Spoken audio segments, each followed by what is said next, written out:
Got ourselves an 8-game NBA slate with the usual requisite amount of Q tags, guys being ruled out, and situations we have to dig into. And of course, we're doing what we always do here. We're going to compare my projections, some industry leaders out there like Stokastic, like our friends at Unabated. We're also going to see what the best bets are at Unabated using their conditional NBA projections, one of the most premium NBA data products you're going to find out there. We're also going to run a DFS sim, see what the sim lineups look like. They're the best today. By in this video, you'll know the must plays along with my splash plays for today's NBA slate. Let's get into it.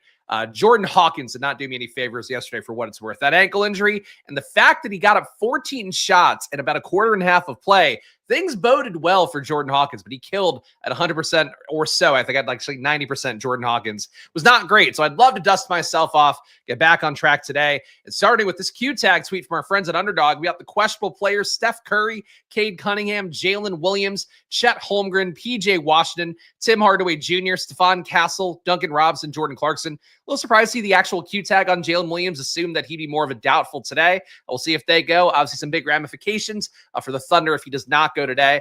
Probable tag on Trae Young, doubtful Cole Anthony, Jeremy Grant, and TBD on the Kings, who have not put out an injury report yet, I believe, as of before the show. But let's get into it. Shout out to the chat as well. Got our alohas from our guy CJ. We got extra cutesy here. Spags, we love you. Love you right back. Appreciate you guys being here as always. And OB just with the sup. I mean, hard to follow up somebody declaring love for you, but I'll take the sup as well. Let's sort by projection here. Let's find my top projected players. Going to be a day where the value sort of clearly defined in advance. You see Campaign in the thumbnail today. Deuce McBride out again for the Knicks. So Campaign likely starting, likely playing high 20s minutes. So very obvious value today. But we got Karl Anthony Towns. So a really high projection for me. And this is the thing with Karl Anthony Towns. One thing that we talk about a lot with the rate data that I use, where I try to drill in on smaller sample size situations and try to see how viable they are. This is one for me where I watched this back some of the last Knicks game, try to understand why Towns' usage would be up a good amount when you take McBride off the court and obviously Brunson already. And basically, Towns does get more usage when Brunson's off the court. You take McBride off, and my assumption based off of the data and then off of just some of the game from last time out they played, basically it's because Campaign brings the ball up as opposed to when you have McBride in where McBride's not the point guard. You have kind of a mix of all the guys bringing it up. It'll be Anunoby sometimes, be Bridges other times, be Hart other times.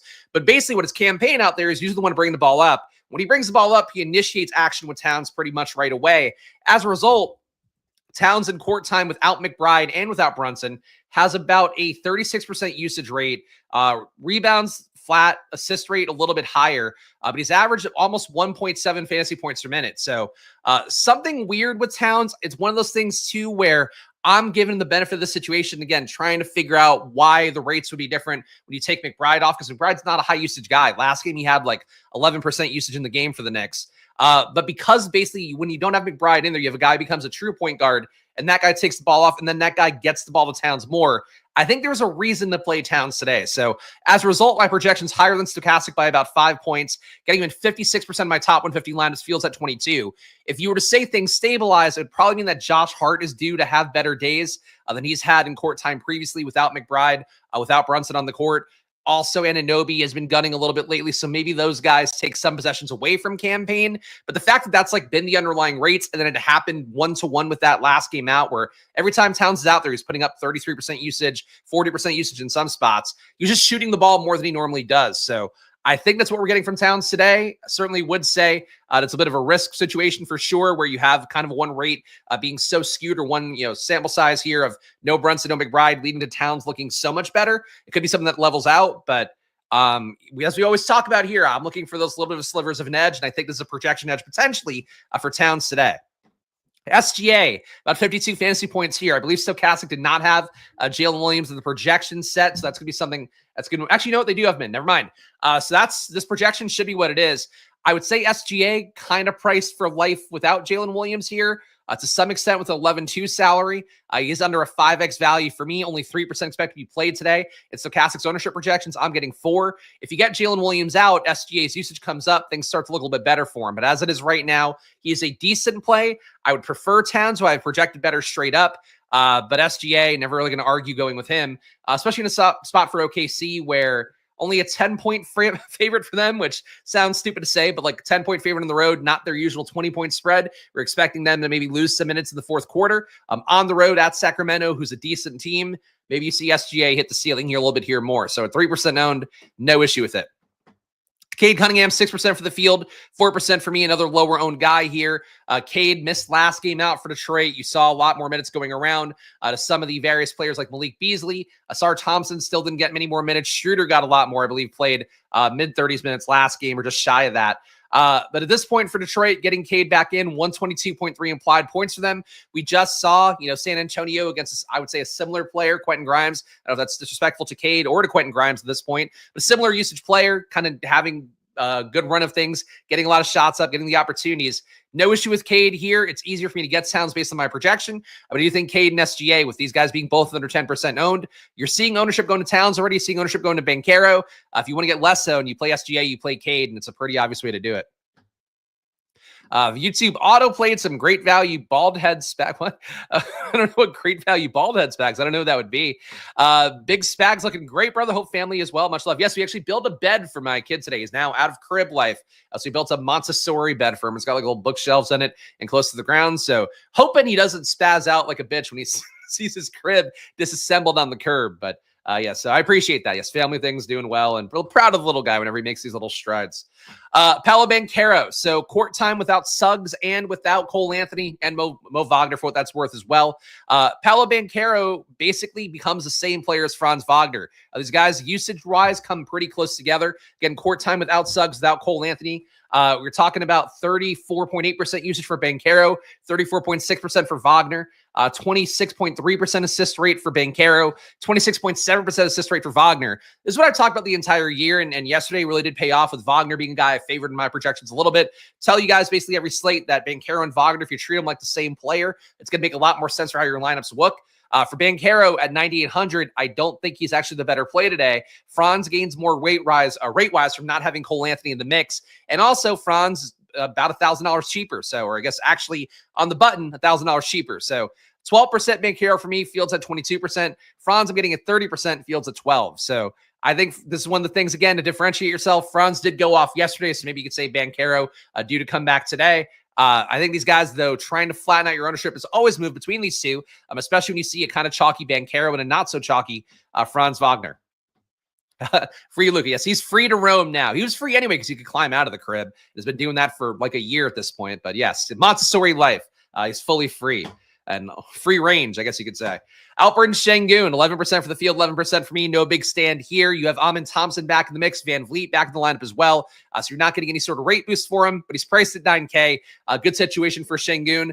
I would say for the matchup today for Houston as well, given the fact that you are going against Atlanta, you would hope that you get more guaranteed minutes for Şengün with them having two bigs out there. Not Capella today, but going to have start for Okongwu, then Barlow coming off the bench behind him. So would say that for Şengün. I expect him to be safe here, not losing minutes to Jabari Smith today, but not a big stand for me with only 11%. And obviously I have so much Towns, it sort of makes it pretty obvious, but I'm not getting a ton of Şengün. Evan Mobley and Darius Garland, two guys popping up next here. 20%, 21% for me of these guys. No Donovan Mitchell today for Cleveland. You're going to see Ty Jerome also project pretty well as a value. Jerome's minutes, certainly not the most secure. He's played in games without Mitchell. He's played 16 minutes. He's also played high 20s minutes. Definitely a pretty big band there. Same thing in court time where Mitchell has played and Garland's been out. It's functionally the same thing for Ty Jerome anyway. But for Mobley and Garland, you're getting one of the high usage guys not in the court. I mean, you're probably trading, Donovan Mitchell minutes for a Max Strus, somebody like that, maybe an Okoro, really low usage guys. So your Cavs starter is going to look better here. Garland and Mobley to me, a little bit above the field, but not really a big stand here. Trae Young, I've been low on pretty much the entire time since they got rid of the other core Hawks with Jalen Johnson being hurt and then getting rid of Hunter, getting rid of Bogdanovich. Trae Young doesn't gain as much rate-wise as I've talked about pretty much every time as a guy like Dyson Daniels does, as a guy like Okongwu does. As a result, I don't get much Trae Young, but he's going to barely be played today. So if you want to play Trae Young, certainly a unique tournament play like SGA, like Cade Cunningham, based on the ownership we're seeing right now. Desmond Bane, 15% for the field. I'm only getting 2. Getting more Scottie Pippen for sure, which I think is going to be the case for the field as well. And Jaren Jackson, 32% for the field, 39% for me. A nice price tag. Gets the rate boost because Ja Morant is out once again. And it doesn't seem like Jaren Jackson's fully priced for that. You also have a few guys out in the bigs front. Clark out for the rest of the year. Gigi Jackson's also in the G League, which is a silly thing to say out loud. Feels like I'm reading a children's book when I say that. But Jaren Jackson's minutes more secure. Obviously, you can always get in foul trouble if he doesn't do that quite as much anymore. So he looks better than Bane to me, but obviously you have that much ownership going to Jaren Jackson and Scottie Pippen. Maybe Bane becomes a more appealing play as a result.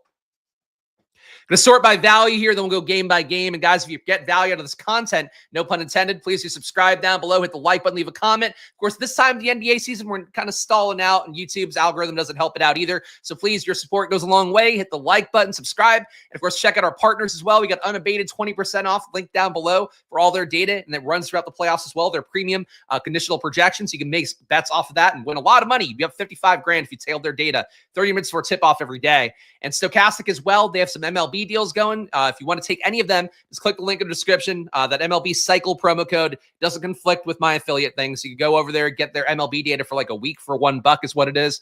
And I'll be on MLB stuff for them as well on Thursday opening day. You'll have more coming on this channel as well for MLB. I was actually doing my MLB data this morning, so lots to come here. But let's go into the projections. So the value here, Ty Jerome looks like the best value of the day for me, getting him in 74% of my lineups. Fields at 27. You guys know, if you've watched this channel for the entire season, Ty Jerome is one of my boys, much like Quentin Grimes lately, Miles Bridges lately, Josh Giddey lately. Frankly, I feel like my boys, the guys that I really cling to, I think tend to be good. Ty Jerome, though, the minutes are really the issue here. Stokastic has for 23 minutes. He can play mid-teens. I would expect him to play more today because you don't really need to worry about the defensive part of Ty Jerome like you have another times. Last time when I think it was Mitchell was out versus Memphis, Ty Jerome lost minutes there because he obviously couldn't help guard very much with Ja Morant and Desmond Bane. If you're playing Portland, I mean, I guess maybe you have to play some of the guards there a little bit more when you have Simons, when you have Sharp. But I don't know that those guys would torch Ty Jerome enough. You have to take him off the court. So I think the minutes feel somewhat secure. I would worry, though, like I don't want him in every lineup because I do think there's a chance you get that lower band of minutes. But Ty Jerome, to me, seems worth the exposure. I'd be with the Fields 27% at the very least. And for me, I think having at least half my lineups with him is probably the move. We got Anthony Black. So you have Cole Anthony out. Anthony Black last game for Orlando played 30 minutes. And basically every minute he didn't play, Corey Joseph played as a starter. Would be the same thing today, where if Anthony Black is chalky, he's only 15% owned, so he doesn't look like it right now. I'm going to get 41% though. So I like Anthony Black more than the field does. If that ownership comes up, I would start to consider playing Corey Joseph as a leverage against him. But at 15% played, he's barely getting played. So, and Anthony Black's a good producer. Corey Joseph isn't. So that's the trade-off there. Anthony Black also gains usage, gains assist upside from not having Cole Anthony in the mix at all. So for Black, good play today. But again, I would keep in mind, like every minute that he doesn't play is likely going Corey Joseph's way. Scottie Pippen Jr. Started last game with Ja Morant out, played 28 minutes. Today they have him for about 27 and change. So he's right where he should be. 57% for the field. I only got him at 49% of my lineups. Clearly, my projections. The value here favors Ty Jerome a little bit, so I imagine that's the reason why. I have no issue with Scottie Pippen. The big thing really is that he could play a few less minutes if they put more Bane out there as a lead guard, put more Kennard out there usually, which is what happens when Bane and also Pippen are resting at the same time. The Pippen's minutes should be good to go as long as he's playing. So 5K salary, I have no issue with it. I want to be around the field on it, even though I'm not taking a big pro stand right now. Cam Payne should be starting, 48% ownership for the field. I'm at 55. Payne again started last game for New York with no McBride. McBride out again, so that'd be assumption here. As long as Cam Payne is starting, the trickle down also would lead me to want to get Towns like we were talking about before. Towns plays better with Cam Payne out there for whatever reason. It's kind of odd because Cam Payne does get his own shots up at a good rate, but for whatever reason, and I, again, like go through the game logs last game, you can kind of see how it worked out for Cam Payne and Towns. Towns got a lot of shots up. Cam Payne sort of sets the possessions going with him. I think it's good for both of them. So Cam Payne at 4,600, a good value play today, which is why he does not get my disgusted face in the thumbnail. He gets my, this guy's pretty okay face. I think that's, I really didn't convey emotions adequately enough with each thumbnail face, is what I feel like I have to do another round of them. And I don't really want to subject myself to do another round of thumbnails. Keldon Johnson. So last game for San Antonio, Biyombo got the start. Keldon Johnson took some center minutes. Sohan took some center minutes behind them. Keldon Johnson playing mid-20s to high 20s minutes no matter what at 4,600. He's also been a good producer in court time without Wemby and without De'Aaron Fox. Keldon Johnson, I think actually, I don't know if he's the best per minute guy in terms of the group and what they get. But he's played the most possessions without Wemby and without Fox. He's put up 1.02 fantasy points per minute. For comparison, Stephon Castle's at 1.03. Vassell's at 1.07. Everybody else on the team is lower than that. So that's why I get Keldon Johnson. He paid off for me on Friday when I had a pretty high finish in the 4-point play. I like Keldon Johnson in this kind of depleted San Antonio roster, and he does seem to, anecdotally as well, sometimes just gets up a ton of shots in the fourth quarter when you don't even want him to. Just feels like he's gunning a lot. Andrew Wiggins looks like a good value. Johnny Juzang, I'll just skip over. Juzang gets a rate boost from not having Markkanen and Collins out there, but not enough to really matter. Andrew Wiggins, I think, looks good basically on the Heat, and it obviously revenge game boost if you want to do that as well. He is facing Golden State in Miami today. But Wiggins' usage has been up to about 26%, I believe. Actually, no, 27.3%, averaging 1.04 fantasy points per minute on about 59.5% true shooting. So Wiggins has been good. It is a revenge game, but really the minutes, the price tag are the main things for me. Fields at 25%. I'm getting him at 51. So another core part of my lineups here. Khalil Ware's had good games lately. Not sure a matchup with Golden State is the best one for him to stay on the court as much as he's going to need to. But the Field's at 14%. I'm getting about double that, 27% for me. A nice price tag for Ware at 5,500. Towns we talked about looks like a top value for me despite being one of the highest projected players on the slate.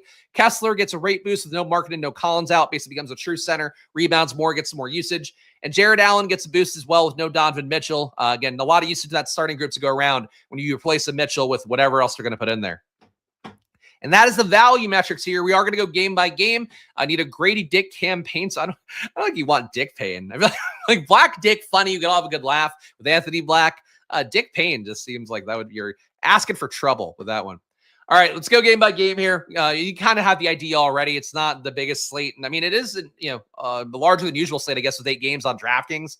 But, like the values, it's really a clearly defined slate to me. And obviously, it doesn't mean that somebody can't be an outlier, but if you obviously looking at all my ownership there in my top 150 with the my data overlaid in a Stokastic sim, you can kind of see like my player pool is a lot of guys, 50%, 75%. Like it's really condensed in the sim, which means it'll be even more condensed in an optimizer. So I think the slate to me feels kind of, I would say binary, but like it's really a pronounced projection slate, I think, in this one. Which it isn't always, I guess.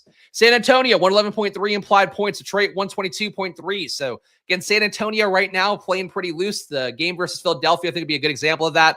Right now, they frankly haven't been a great defensive team since Wemby went out, if they even were with him. Now we're talking about them being a little bit less good than average in general. Again, 116.6 points per 100 possessions. Detroit is a better than average team, giving up 112.4 points per 100. So, San Antonio's side, the minutes not quite as good for Sohan if he's not starting. If he does start somehow, and I would assume he's not going to against Jalen Duren, but rethink about him as it is right now, though, getting 7% of him. Vassell under 5%, Castle under 5% for me. Both guys not very owned by the field. Chris Paul, 10% for me. Fields at 12. He's been pretty good lately, but the minutes are not fantastic for him with the season basically out of hand. Keldon Johnson is the one who we talked about before. Top value for me. Finds his way to minutes no matter what. Can certainly lose minutes. In particular, if Sandro Mamukelashvili, I think I said that right, Mamu, if he goes off and plays really well, he steals minutes directly from Keldon Johnson. So I guess I would keep that in mind if you were getting a ton of Keldon Johnson. But basically, these guys, to me, none of them are really must-haves. If you took San Antonio off the slate, I don't think I would lose a whole lot. But Keldon Johnson looks like the best play to me, and he's at a third of my lineups right now. Not the size of the slate, but the splash in the play. There we go. That's true. That's what we always say. Cue the Sparks commercials. Okay. Detroit on their side. So Cade Cunningham, we talked about being low owned, obviously a high ceiling in any spot versus a San Antonio team that's not trying right now and doesn't have any good defense at all, really. I think that Cade here makes a perfectly reasonable amount of sense. Jalen Duren in this spot, not a ton of ownership, but he projects well enough. 5% for me, 9% for the field. Probably would be cautious about playing too much of these guys in general on Detroit because of the fact this is one of 2 7:00 games. We might need to know some injury stuff later on the slate. It's one thing to keep in mind with Detroit in particular. Like if you get, I don't know, Jalen Williams out, Sacramento could be without Malik Monk. Like There's some players here that you would get and feel pretty okay about, but I would want to keep the flexibility here. None of them project super well enough that I want to like inconvenience myself for late swapping later on. Asar Thompson's minutes have been awful lately. It's been foul trouble sometimes, but also them just not playing in minutes and other times. I'm not really sure the reason why. Part of it is that they just seem more comfortable playing Schroeder more lately. Ron Holland also had a good game last time out with Cade Cunningham out. So there are reasons to now not play Asar Thompson, even though, I mean, he's probably one of their better players and certainly is one of their better fantasy players per minute with 1.04 fantasy points per minute for Asar Thompson. So these guys, to me, I think are all okay. I just none of them stand out enough. If you got anybody 10%, 15%, I wouldn't be mad at you for it, but I'm not getting anybody above 10% right now. All right, we got Orlando, 109.5 implied points here, so a little bit above average for Orlando's scoring. You're also getting the rate boost. Again, Banchero and Wagner basically become the same guy usage-wise, assist rate-wise, and court time without Suggs, without Cole Anthony, without Mo Wagner. So to me, getting more Franz Wagner, being that these guys are basically the same play, and he's about $1,000 cheaper, I think Franz Wagner makes sense. As I say pretty much every Magic slate, though, and I think it's just a good DFS principle when you have similar players like this. If one of them has a good day, the other one probably comes down, especially if these guys' price tags. So playing Paolo in lines without Franz, playing Franz lines without Paolo would be good. You could still play a few of them together, but I would try to, kind of lean more in kind of a push-pull way. For Wendell Carter, he also plays better without Suggs, without Cole Anthony on the court, but not a priority. Played 5,200, got him in 8% of lineups. Anthony Black, as we talked about, played 30 minutes last game. He's basically going to play every minute that Corey Joseph doesn't. The issue would be that if Corey Joseph plays more minutes, Anthony Black comes down. So Anthony Black, not super chalk right now, but I got him in 40% of my lineups. In lineups where I didn't play him, it'd be logical to try to think about more Corey Joseph. If he steals some minutes, maybe he gets you to, I mean, honestly, he'd have to give you like 20, he'd have to give you like 30 fantasy points realistically at 4,100. So you probably still don't want to play a ton of Corey Joseph no matter what, but you do have direct leverage against him, and that's always something to keep in mind for a DFS tournament, whether it is basketball or any other sport out there. Charlotte, nobody projects well here. I don't have a single player over a 4.5x value with Ball, Bridges, and Mark Williams in. It is a tough spot on paper, down pace spot versus Orlando. Not a good total for Charlotte either. A guy like Bridges can go off at any spot. LaMelo could go off at any spot. Nobody's going to play him. But if I don't have Bridges projected well enough, I'm not going to get there. So I've got Bridges 1.5 higher than Stokastic, but doesn't look playable to me. Dallas. So PJ Washington is a Q tag. Brandon Williams is a Q tag. If those guys were out, it would look different here. In particular, Washington would open up some more opportunity for Kai Jones, for Najee Marshall, who'd probably get back in the starting lineup, you would think. But basically, Anthony Davis out no matter what. So you're looking at a depleted Dallas team at this point. Kessler Edwards getting a projection right now from Stokastic. He only has one game left in his two-way deal. So they would probably play him if Washington were not able to go. I don't know that they would play him if Washington could go. So one thing to keep in mind here, I don't know if we would know that before the slate starts. You shouldn't play Kessler Edwards, I think, no matter what, unless he, like Washington were ruled out, Kessler Edwards starts. But they kind of need to keep Edwards available and keep that one game for him because they can't sign another guy for like another, I think, the rest of the season. So you can't lose Kessler Edwards one game yet because you might need him to play that one game at some point. So I just don't think Edwards plays no matter what. New York on their side. So again, for Towns, we talked about the logic here. His rates going up in court time without McBride and without Brunson because Cam Payne maybe feeds into Towns' usage a little bit more, at least from what I would say based on the sample size and having watched back enough of last game to kind of feel like that's the take on it. For Towns, really big stand here, 56% for me, 22% for the field. If you were to not play Towns, expecting better games from Hart and Anunoby Bridges would be the logical thing to do. Fields playing Towns at 22%, so I don't know that you have to do that. But for me, like if I'm playing a lot of Towns, maybe I would give a boost to the other guys in lineups without Towns. Cam Payne, though, is your big value of the day. Should start here. Certainly can get lost in the sauce a little bit at 4,600. As we talk about here, if you shave 10 points of that projection, you probably wouldn't want to play him at $4,600, putting up, let's say 18 fantasy points. So Cam Payne, not in every lineup play, but is one to me being in more than half your lineups feels about right. He's in 55% of my top 150 compared to the field's 48%. He's active in burning a day. Do you give him a minutes bump? If he's starting, you'd give him a minutes bump, I would think. But like as it is right now, I mean, look, the Sixers didn't start Doughton yesterday, and Doughton, I think, only had 2 games left. So I don't really know. Like teams seem to do weird stuff with it on either side of the equation where I don't really have a read on it. But I would say basically my thought would be they don't play Edwards unless Washington is out. And then if Washington's out, I think they might just start Kessler Edwards and just get him, a ton of minutes and just get your money's worth on that last game. But I think no matter what, I think they prefer to not play Kessler Edwards because you don't want to lose that flexibility. When you can't sign anybody else, you don't want to lose the one game you have because, like, what if Washington gets hurt, AD has a setback and injury, I don't know, the fucking Powell gets hurt, which is easy to happen. You want to have Kessler Edwards for that game instead of a game where, like, you get away with not playing him. But anyway, it's very complicated. Like, the contract stuff, the two-way stuff is a little bit more than I want to use the brain power on for NBA DFS, but obviously it does matter a little bit.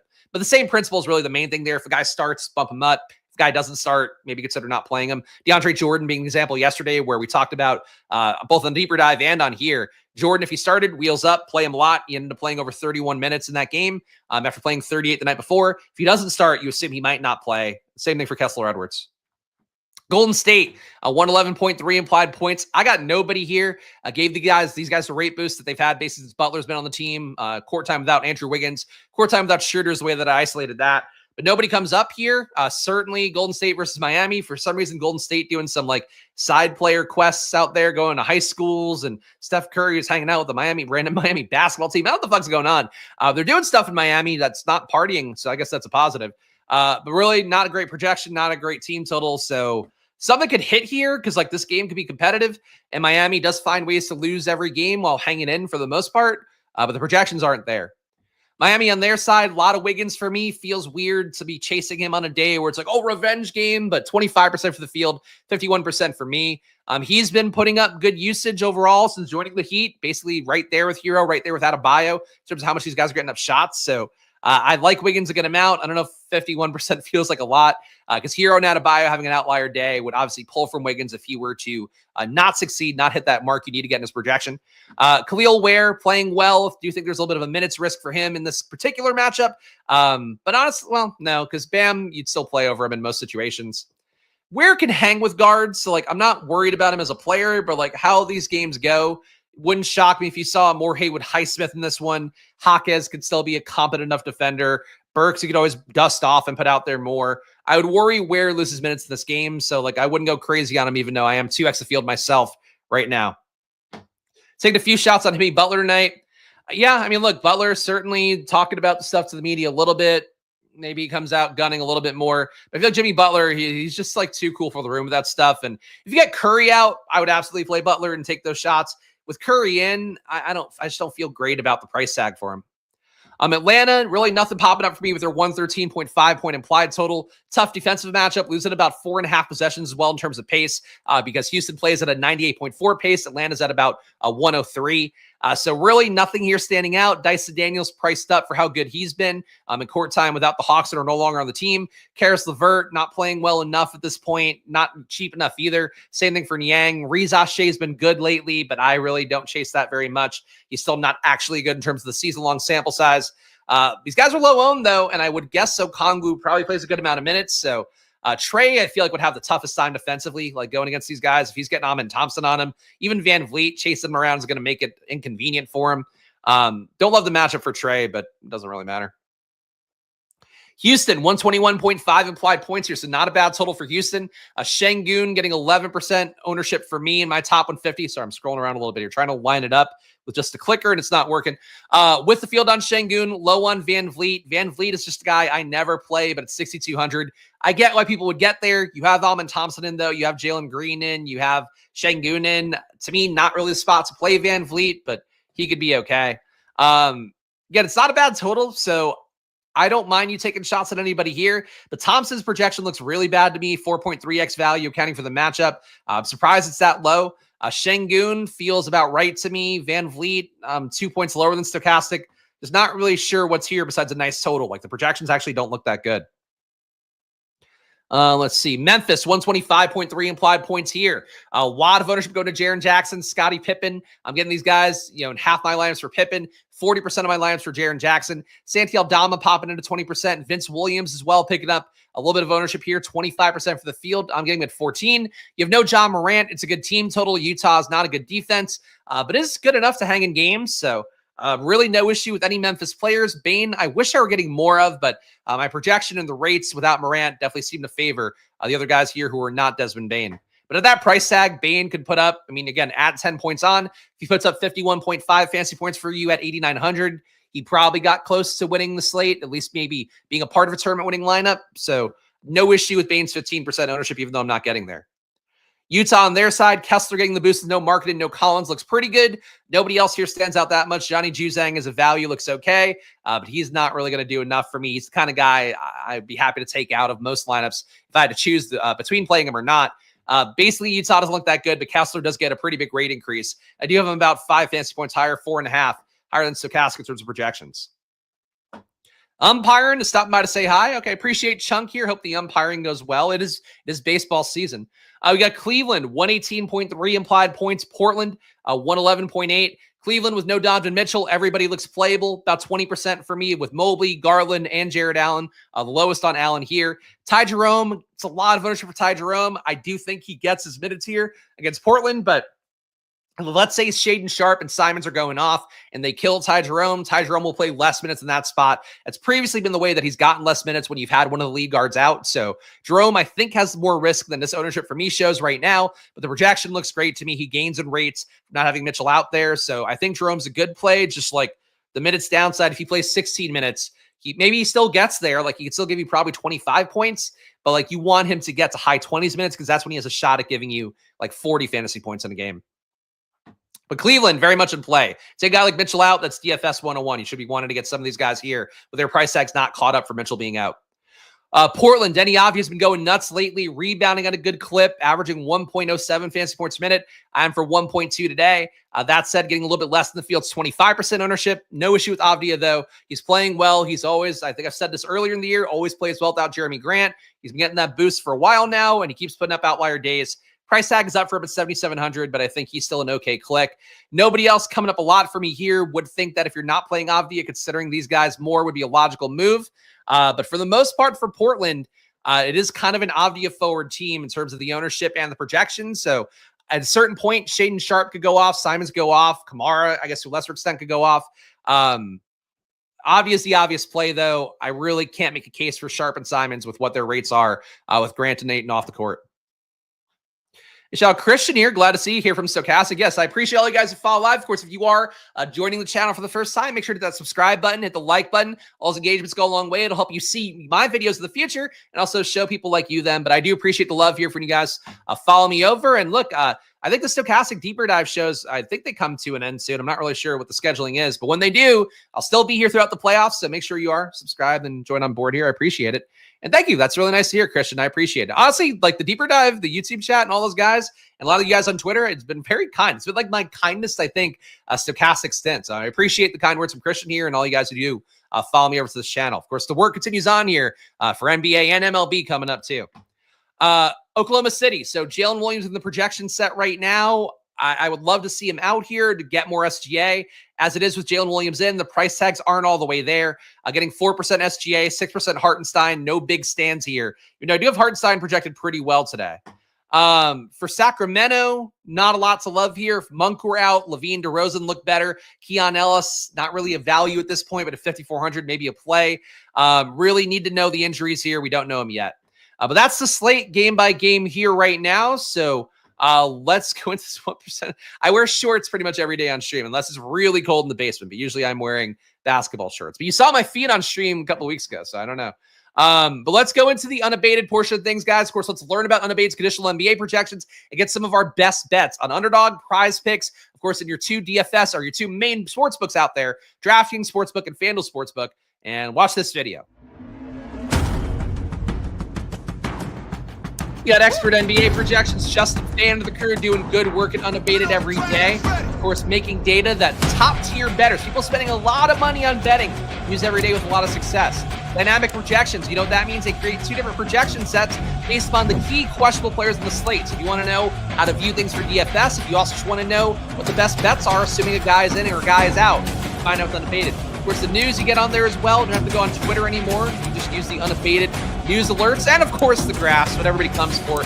Standard deviations, distributions on graphs, see them visualized for yourself, and you know, whatever. Next for game day live streams, of course, chats on there as well. They are going to be doing some free streams in the postseason as well for the NBA, so check that out. And let's look at this graph for Unabated. Here's how much money you would be up if you placed every bet with Unabated. 30 minutes for tip-off with a 5% or higher sim ROI, $100 units to be up $55,000. And look, this is doing the work from the beginning or really the middle point of October, the beginning of the NBA season. This is what you can do with quality betting data. And I talk about, Unabated, talk about OddsShopper as well, choose a market-based approach. Unabated has a version of that as well. But the premium projections you get with Unabated, like they're legit guys in that Discord with Unabated who are spending tens of thousands of dollars a day chasing the bets, sometimes on books that you have access to, sometimes other stuff they're doing out there. And they use this data because they have that much confidence in it. So if you're playing pick'ems and stuff, if you are playing sportsbook bets, just trying to get in 100 bets in a day, use Unabated's data. You can save money, link down below, 20% off,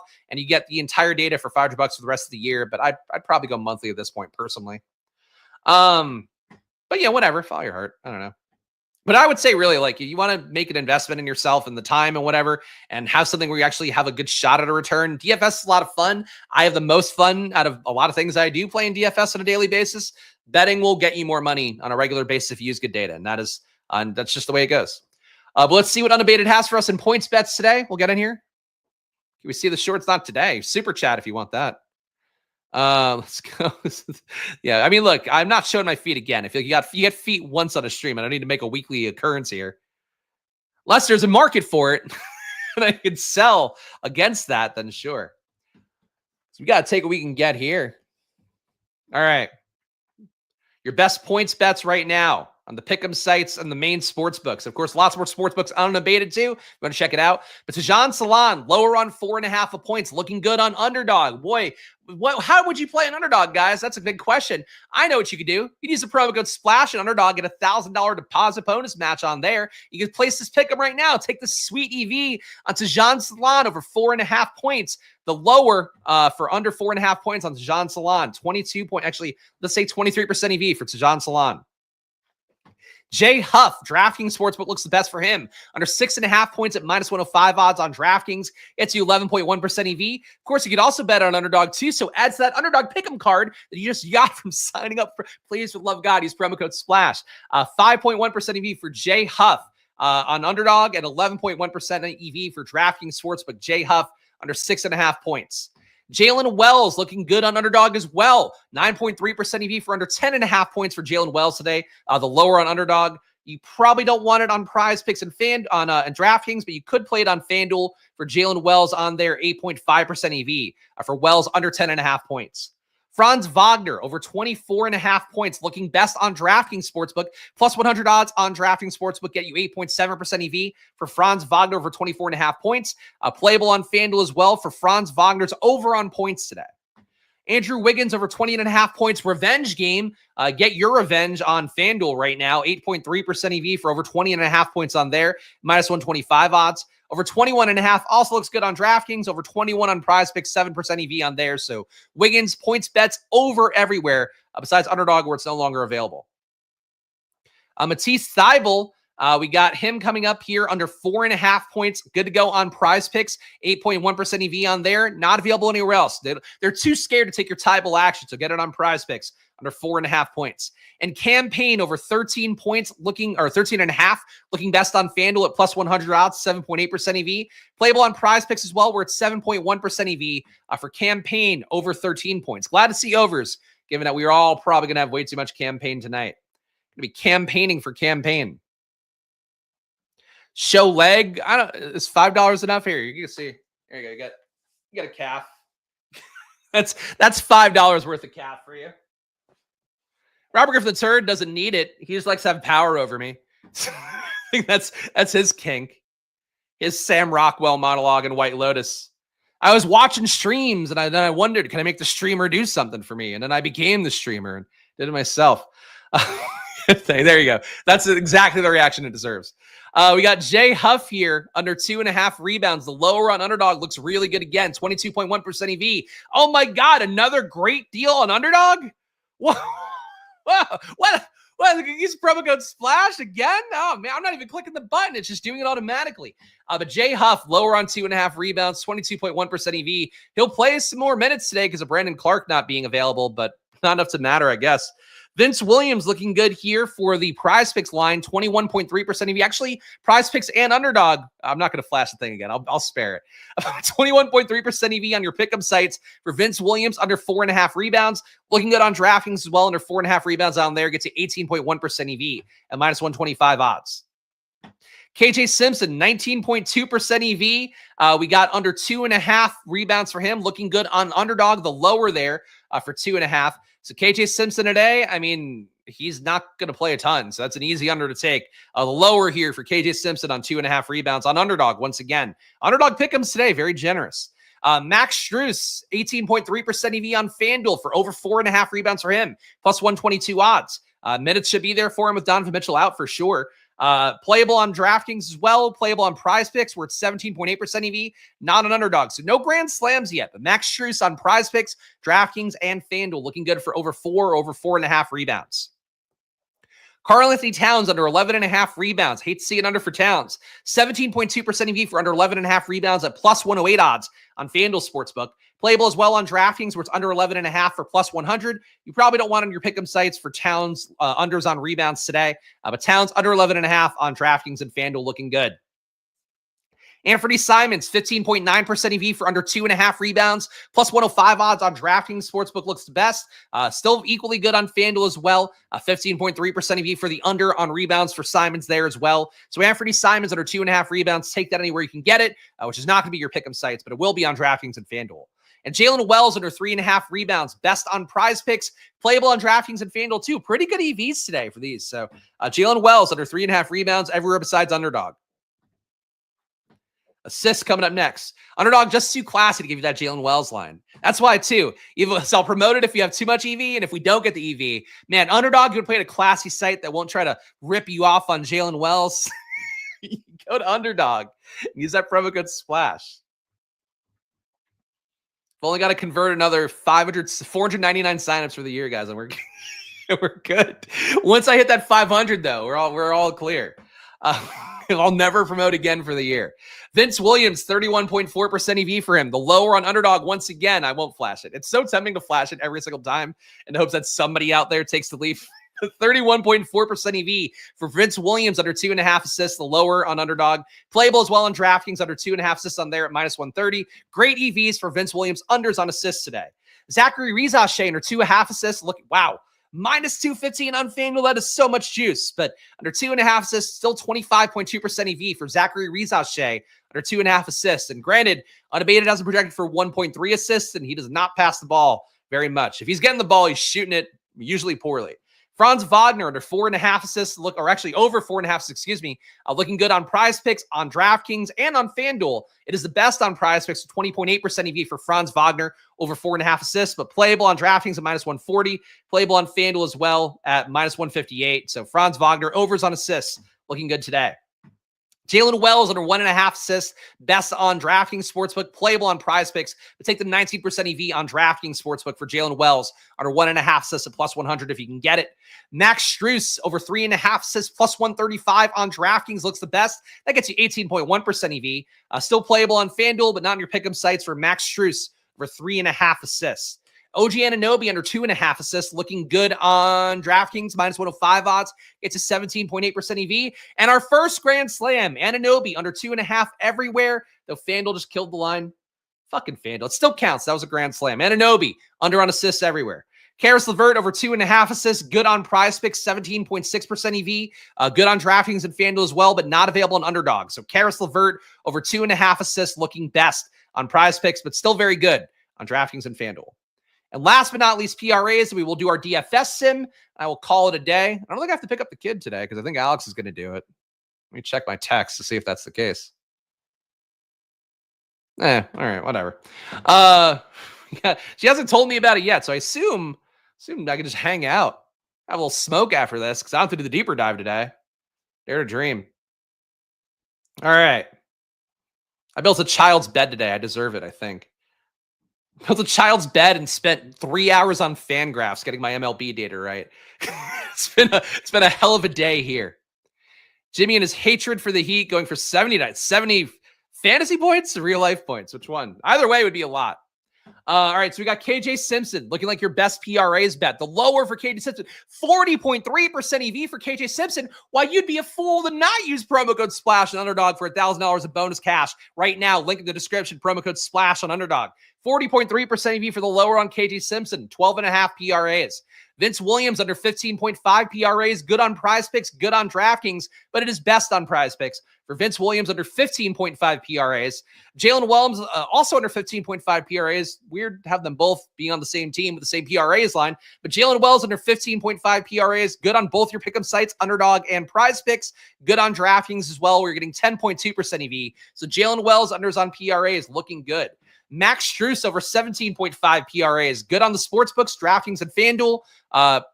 You can play it on PrizePicks, but you don't really need to, I guess. You probably got enough cards. The Max Strus, best on DraftKings and FanDuel today for over 17.5 PRAs.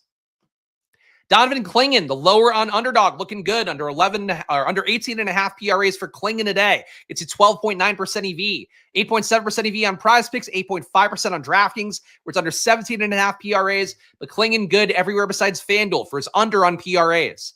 Franz Wagner over 34.5 PRAs. As I mentioned, the rates for him go up appreciably. He basically becomes the exact same player as Paolo Banchero in court time without Suggs, without Cole Anthony, without Mo Wagner. All those guys are out today. So Franz Wagner looking good here. Grand slam actually for Franz Wagner over 34.5 PRAs on the pick'em sites and on DraftKings and FanDuel Sportsbook.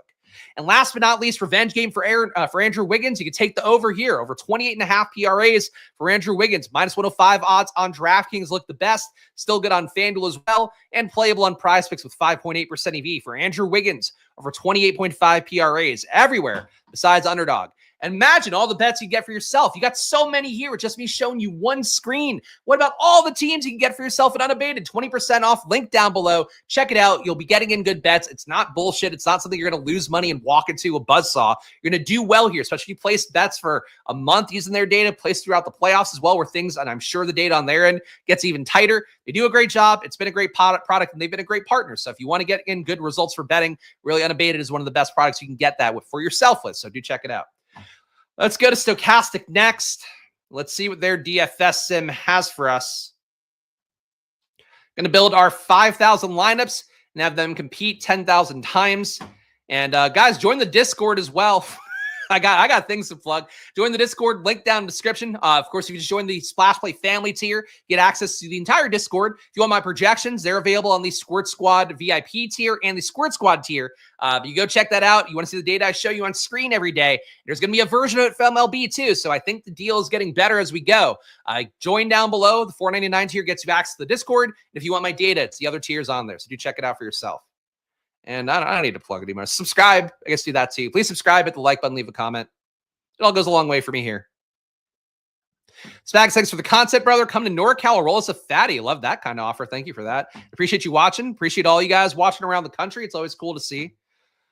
Frankly, you guys are my community. People always talk about like building community wherever you are. And it's like one of Alex's fixations right now is like she's got friends from the gym and whatever. You guys are quite literally my community, talking to you guys every day, hopping in the Discord too, knowing that I have a nice, group of people that are not idiots and trying to play DFS. And frankly too, playing it responsibly, hopefully playing it in a way where like, we don't have a bunch of guys who are like, I'm putting in 10 grand a night.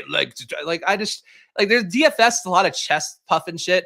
It should just mostly be fun. I think is kind of the thing of it. No matter what you're gambling, I've never liked playing DFS when the money gets uncomfortable for me. And hopefully you guys feel the same, but that's really the approach here. Is I want to be as good as I possibly be while not sweating if I lose for a month straight. And that's what the goal is, I think, of DFS these days. But getting it in good too. Yesterday wasn't fun because I really felt like I had it right besides Jordan Hawkins. Didn't have Halliburton though, so that's always going to be an issue for me. Anyway, we're going to get not unabated. It's stochastic data here. No input from me. Earlier in the video, you saw my projections overlaid on a stochastic sim. Here's just their sim without any influence from me.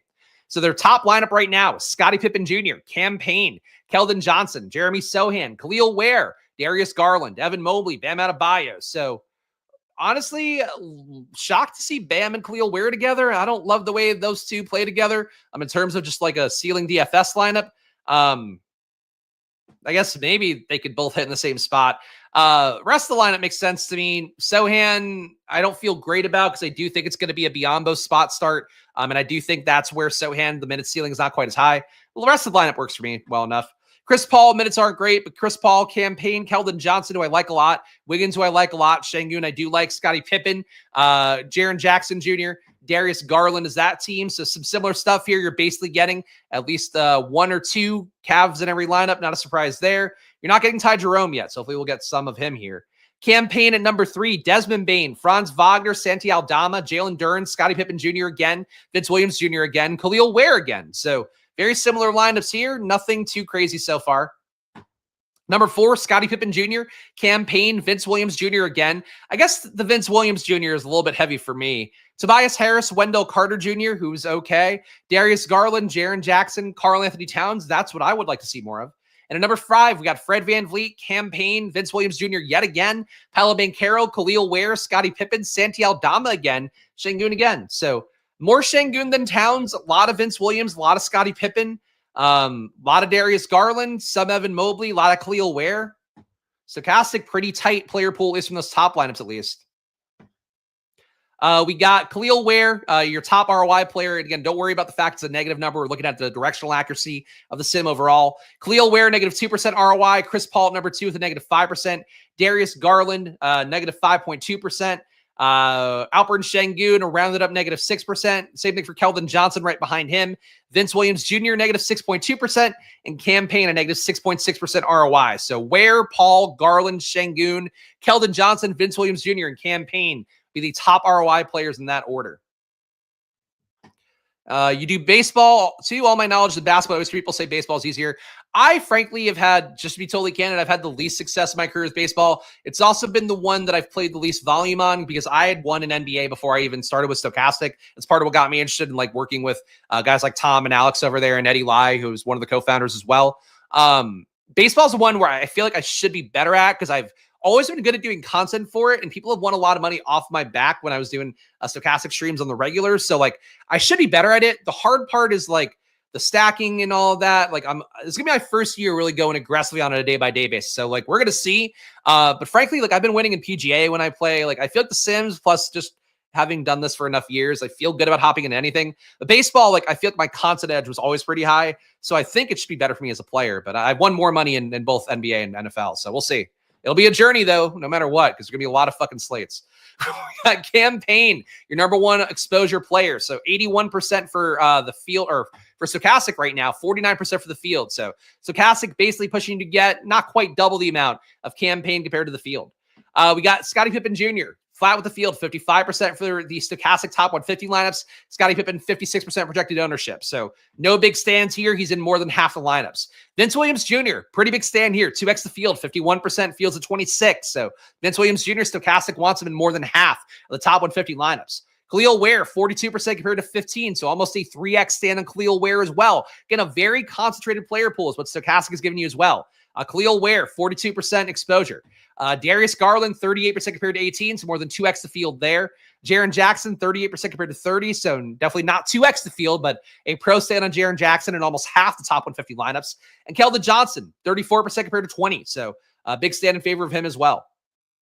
Highest positive leverage guys, campaign number 1, 31% more than the field, as we've talked about already. Ware, 27% more than the field. Vince Williams, 24% more. Darius Garland, 20% more. Chris Paul, 17% more. Keldon Johnson, 15% more than the field. And Alperen Şengün, 2x the field on him. You're getting him in 25% of the top 150 lineups compared to the field's 12. Most negative leverage plays, Mikal Bridges, you're barely getting any of him. I do have to say, he and Anunoby, for whatever reason, you get McBride and Brunson off, these guys just don't gain as much rate-wise as they do with just Brunson off. So I talked about it earlier. My guess from watching the game and just going through the data a little bit is that campaign kind of changes the way the ball aligns better, where when McBride is in, the other guys are all taking the ball up a little bit. When campaign is in, he's bringing up the ball more often than not, and then he usually is initiating the offense with Towns. So look, that's my bet on the day. It doesn't have to be yours, but Stokastic is also not giving you Bridges today, so I feel at least good about that part. Andrew Wiggins, they're low on him, 17%, fields at 26. I do like Wiggins a good amount, was getting him in about half my lineups before the show. Sexton, you're getting barely any of, none of that really. Colin Sexton, Harrison Barnes, really these guys, big fades by Stokastic, not that they're core plays or anything, but just a big anti-stand there. Dylan Brooks, only 2%, Fields at 10. Desmond Bain, 7%, Fields at 15. So they are not trying to get some leverage on Jaren Jackson and Scottie Pippen ownership with Bain. I do think that makes sense from a DFS perspective, where if those guys fail as chalk, likely means that production went somewhere else, and Bain would be the obvious candidate that it could go to. But the price tag is tough at 8,900 on DraftKings. And Anunoby, you're also getting him only 2%. So they're fading Bridges, fading Anunoby. Where are they at with Towns? Getting Towns 6% more than the field. Were they fading Hart too? Fading Hart too. All right. So Stokastic up on Towns, up on Payne, down on Hart, Anunoby, and Bridges. So, all right. I agree with that. All right, guys, we're going to give you guys my splash plays for the day. You guys know the deal. We got to do one more round of whoring here because got to pay the bills as always. First of all, please subscribe down below, hit the like button, leave a comment. Every engagement you guys give goes a long way here to keep fighting the YouTube algorithm, especially as we're starting to transition from NBA to MLB season more. Your support does go a long way here, so please subscribe, hit the notification bell if you want to know where I go live. Basically, it's always going to be kind of this kind of content here on the channel. Of course, Underdog, $1,000 of bonus cash. You saw the great bets you get in there for the pick'ems today. Really, it is a great product and a great partner of mine as well for this channel and for the NFL channel, which will be ramping up some more content coming soon. Unabated, 20% off, link down below. Professional bettors using this data, and if you were using it, placing $100 bets every time, you'd be up $50,000, $55,000 actually. This is the beginning of the year, so big wins there. Data is back tested and tracked for you, and again, really sharp people use it. I can't give you more than that to try to get you better at betting. Stokastic, 15% off, link down below. Even if you're going to take their deal right now for MLB season, it's a $1 package, all their data, all their sim stuff. You get it for $1 for like, I think, a week and change. You can do that as well. Click the link down below and just take that deal. It's going to come up for you immediately, but really supports the channel here, and half the money you give to Stokastic come to me if you click the link down below. And of course, Discord, $5 to join. Of course, you can do that. If you want the data I show you here on screen, my projections, you can also get that with the different tiers down below. But check it out for yourself and hop into the Discord if nothing else. Really having good people in the community is my goal, and trying to build one of the least toxic DFS communities possible, slash best ball, slash prop betting. That's what we're going for. So can I achieve it? We're going to keep trying, though. All right, splash plays for the day. You guys saw very concentrated ownership from me earlier, so probably not surprises. Ty Jerome is one. As I said earlier, Ty Jerome, I think the minutes are a bit of a risk, but I'll be playing him in at least half my lineup. So Fields at 27%. I'll have more than that. Anthony Black, same thing. If I'm not playing Black, I will probably go into Corey Joseph to some amount. For the most part, though, Black playing good minutes, having Cole Anthony out clears the equation up a little bit for him, and he's $3,800. Pippen is a core play. Campaign is a core play, even though it's not a big stand for me. The higher dollar options, Wiggins, Karl Anthony Towns, for sure. Some of those guys, Jaren Jackson would be another. That's a large part of my player pool. And pretty much all of those guys for me, like 40% or higher, 50% or higher. In some cases, some of them have to like knock the ownership down a little bit because it's so high, but that's what it looks like on today's slate. No deeper dive for me, guys. So you're on your own. Go watch Josh and DK over there. I'm sure they'll do a great job for you. Gamble responsibly. It is always money time on this channel. Follow me at Chris Spags. Follow the show at SplashPlayNBA, though I am going to change that at name when MLB season starts. And I'll be back tomorrow with more, Monday to Friday at 4 p.m. here on this channel. Appreciate all you guys hanging out. It was lovely having you guys in chat today, too. Lovely having over 160 of you watching right now. So thanks for hanging out, guys. And I'll see you guys again soon. Enjoy your days. Good luck. And bye-bye.